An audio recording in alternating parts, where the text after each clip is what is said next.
This is under maximum speed.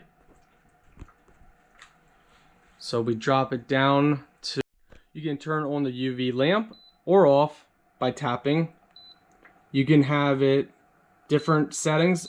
Again, make sure to check your manual. You also have a timer. You can customize the humidity level. Hey guys, welcome back to Unboxing with Scott. So for today's video, we are unboxing this tower humidifier. So let's get started.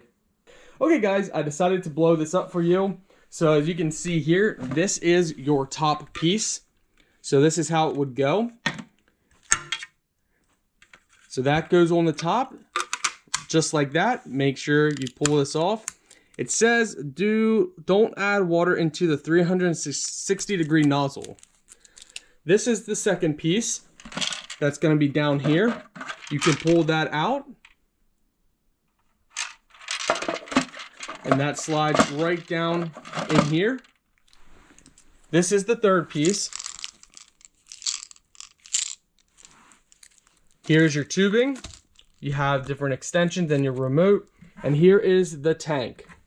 Let's go ahead and put it together. So first what you want to do is fill this with water. Don't fill it past this point here.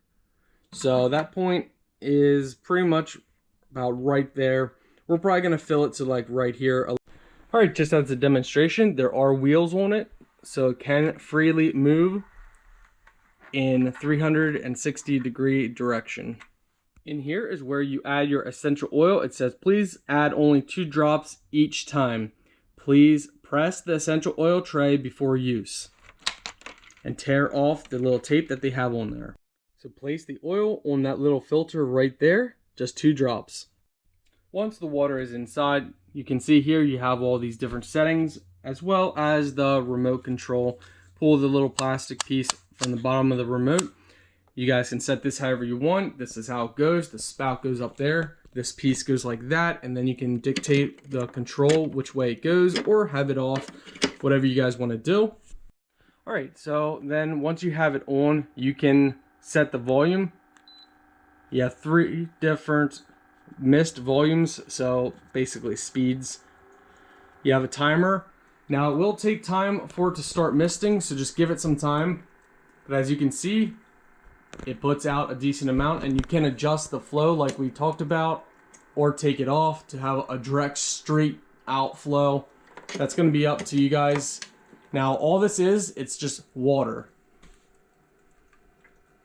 Looks like smoke. It's just water. This is under maximum speed. So we drop it down to 1. It'll slow it up a little bit, and now you can kind of see that it just doesn't really, it kind of evaporates about over through there. So a lot less water. Drop it up to number 2, number 3, number 4. Overall, this is a great unit, and it's going to work great for any areas that are dry.